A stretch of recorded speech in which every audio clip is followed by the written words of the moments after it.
আগরতলা প্রগতি রোডস্থিত মেহেরকালী বাড়ির নতুন মন্দির নির্মাণের কাজ খতিয়ে দেখলেন মেয়র দীপক মজুমদার। এই কাজ দ্রুত গতিতে এগিয়ে চলছে, কারণ সামনেই দুর্গাপূজা। মন্দিরের সামনে ড্রেনের কাজও চলছে। মেয়র জানান, এলাকার মানুষও এই কাজে সাহায্য করছেন।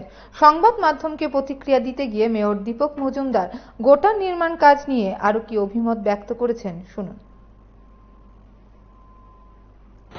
মেহেরকালী কালীবাড়ি অনেকদিন আগে থেকে কাজ শুরু হয়েছে, কাজে অনেকটা অগ্রগতি আছে। আজকে পশ্চিমবঙ্গ উপলক্ষে মেহেরকালী মার আশীর্বাদ এসেছি, সঙ্গে সঙ্গে কাজটাকে পরিদর্শন করলাম, দেখলাম অনেকটাই অগ্রগতি আছে। যারা কমিটির সঙ্গে যুক্ত প্রত্যেকেই দায়িত্ব নিয়ে আন্তরিক কাজটা করার চেষ্টা করছেন।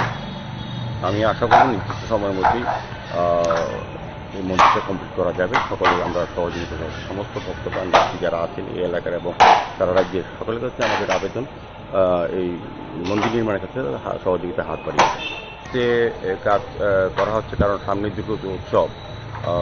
কালীবাড়ির জায়গাটাও ওরা মন্দির কর্তৃপক্ষের সঙ্গে কথা বলে আমরা ড্রেনটা করেছি সামনে দিয়ে। বাকি কাজটা কিছুটা বন্ধ ছিল।